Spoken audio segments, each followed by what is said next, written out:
If we allow a $14.5 trillion national debt to not only remain but to increase, if we have every year a $1.65 trillion deficit, we are going to devalue the currency. We're going to cause a collapse of the economy, and I really just hate to contemplate what that's going to mean.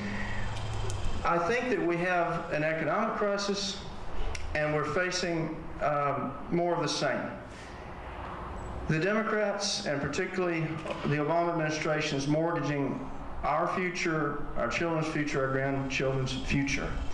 And if we really care about those future generations, we need to pull back from it, stop mortgaging it, and pay as we go, and get the government off our backs in terms of regulation, taxation, to make people productive again, and allow the free market to solve the problems that we have.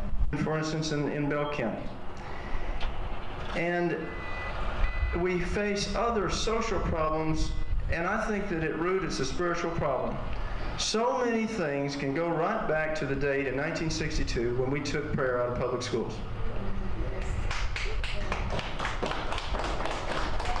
Now look, there's so many things to talk about and name this problem and that problem and drugs and all the other things. And I cited a statistic in a recent column that in the 1950s there were 77% of the people were married, and today it's less than half. For the first time in history, married people are a minority and in society.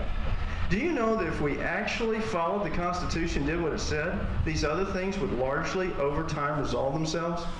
Do you know that if the people here actually controlled their family's destiny together in teamwork, if they actually could combine the way they feel with other church communities to do things in a charitable way, in an outreach way, if they actually allowed the schools to be affected in terms of curriculum as well as other aspects by the parents and the teachers, these things would go away. First of all, in Texas, you'd have prayer back. And if we had a state that was willing at some level to say no more often to the federal government and say yes for the Constitution, and yes, that according to the First and the Ninth and the 10th Amendments, the federal government may not dictate to the people of Texas whether or not they have prayer in their schools, we would go ahead and implement that. We would do it tomorrow.